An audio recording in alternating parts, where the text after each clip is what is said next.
Boa tarde. Se você ainda não me conhece, meu nome é Juan Brandt.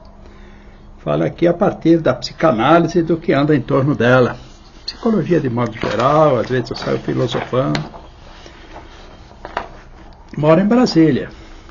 Aqui eu tenho consultório, tenho uma instituição de formação em psicanálise, em processos grupais, né? Terapia de grupo, casal, família, são campos que me interessam.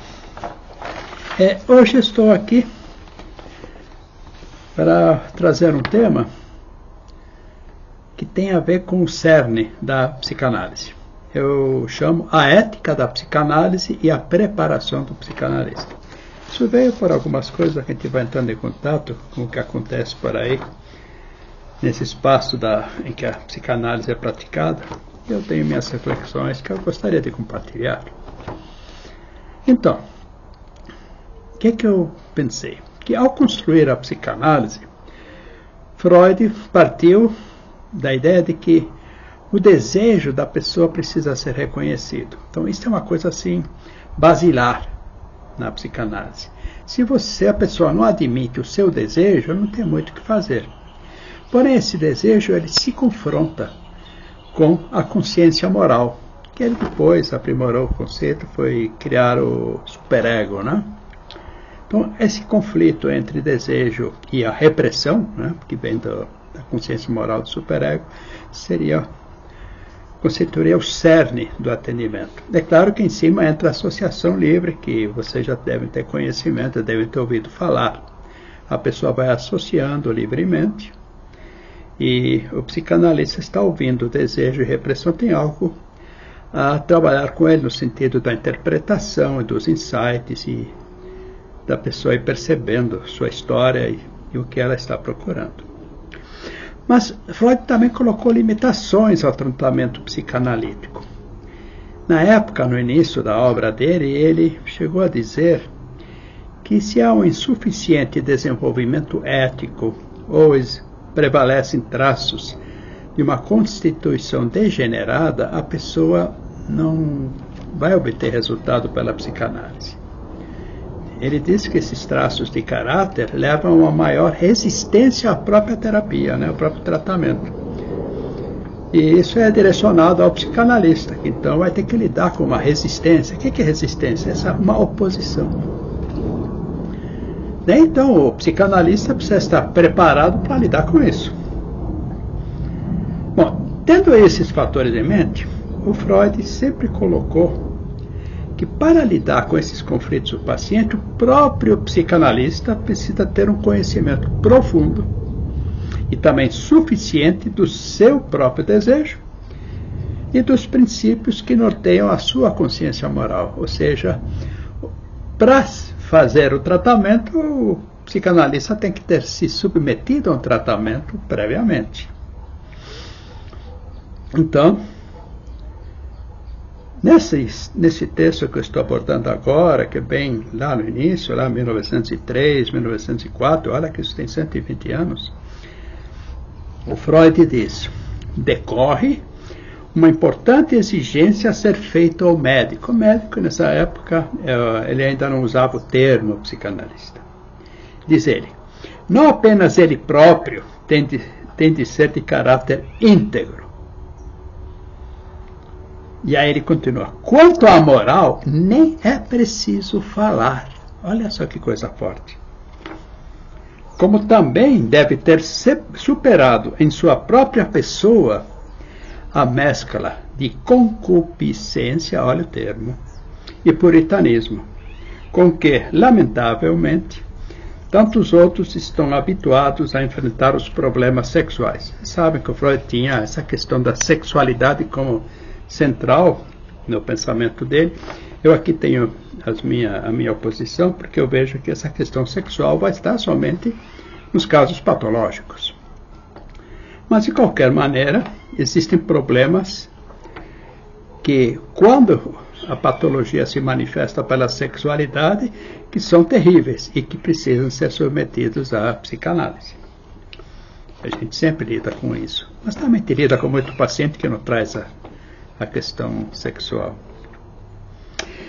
Freud e seus discípulos, principalmente mediante a IPA. IPA é a Federação Internacional de Psicanálise, reafirmaram diversas vezes a necessidade de submeter os candidatos ao lugar de psicanalista a uma preparação suficiente, necessária, e ela inclui análise pessoal, supervisão da própria prática, de submeter a um outro psicanalista o que está fazendo, e estudos teóricos.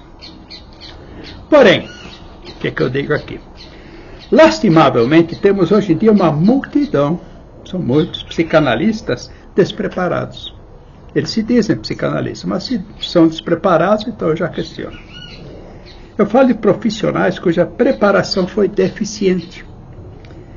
Eles estudaram em apostilas sumarizadas, porque não conseguem aprofundar-se na obra psicanalítica. São livros, são textos complexos. Então, adotam apostilas. Sumarizam o essencial. Perde-se muito do conhecimento. Isso acontece porque lhes faltou o interesse ou a oportunidade de conhecer e refletir sobre a cultura de modo abrangente e profundo.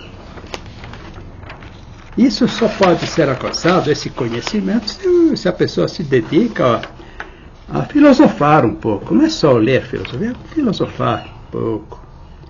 Ler cultura literária, os grandes autores. E conhecer psicologia, porque tem muita gente que não conhece nada de psicologia. Não estou nem falando de quem não estudou psicologia. Estou falando de gente que estudou psicologia e não conhece psicologia. Não conhece nem a si mesmo e não conhece os outros. Eu já tenho visto também que tem gente se formando em cursos EAD. Não é nem uma aula presencial à distância que é viável. Eu acredito que funciona bem. Mas aula gravada sem troca. E tem uns casos, até que eu já soube, que estão recolhendo na internet vídeos meus, inclusive, eu estou sabendo que recolhem na internet e dão aula como se estivessem me pagando para dar aula. Verdadeiros piratas. A supervisão dessas pessoas é realizada de modo precário. Supervisionados por pseudopsicanalistas. Se não cumpriram o percurso de formação, ou seja, não fizeram sua análise pessoal, não fizeram supervisão, leram alguma coisa. Fizeram supervisão com profissionais que não têm capacitação.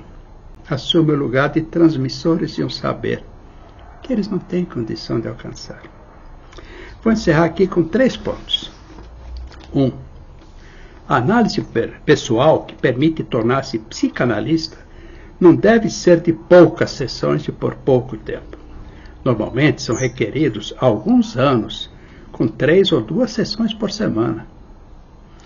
Quanto à supervisão, deve totalizar um mínimo, gente, de 100 horas, o que costuma corresponder a 2 anos, pelo menos.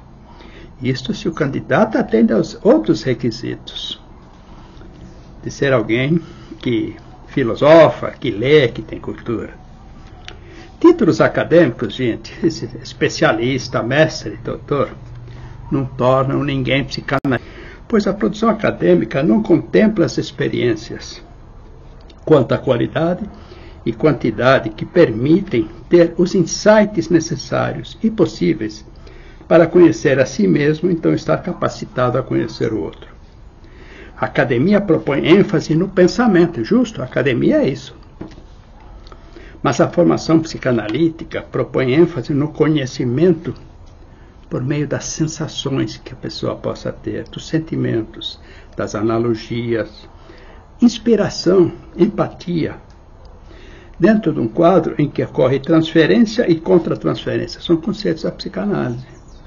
A transferência do paciente para nós, projeções. A nossa contra-transferência reativa ao que vem do paciente. Para encerrar, a oferta de atendimento psicanalítico, quando não existe uma formação prévia, implica uma prática que escapa à ética da psicanálise. Então, eu não falei de ética, mas falei de uma série de aspectos que eu vou ter que considerar, você vai ter que considerar, que o profissional que está ali transmitindo um saber que ele não tem, ou praticando a partir de falta de conhecimento, não é uma prática sustentada numa ética, porque a ética seria aquela que permitisse trabalhar com desejo, a repressão do outro, construindo com ele uma saída para seu conflito. Agora, quando tem alguém que ainda é cego conduzindo um cego, acho que os dois tendem a pegar caminhos errados. Isso também não é bom, né? Então fico aqui à disposição. Procure-me para trocar ideias. E a nossa clínica está sempre à disposição. Estando em Brasília, clínica presencial preferencialmente. Estando fora de Brasília, online. Podemos tentar fazer o melhor através do online. Obrigado, até a próxima.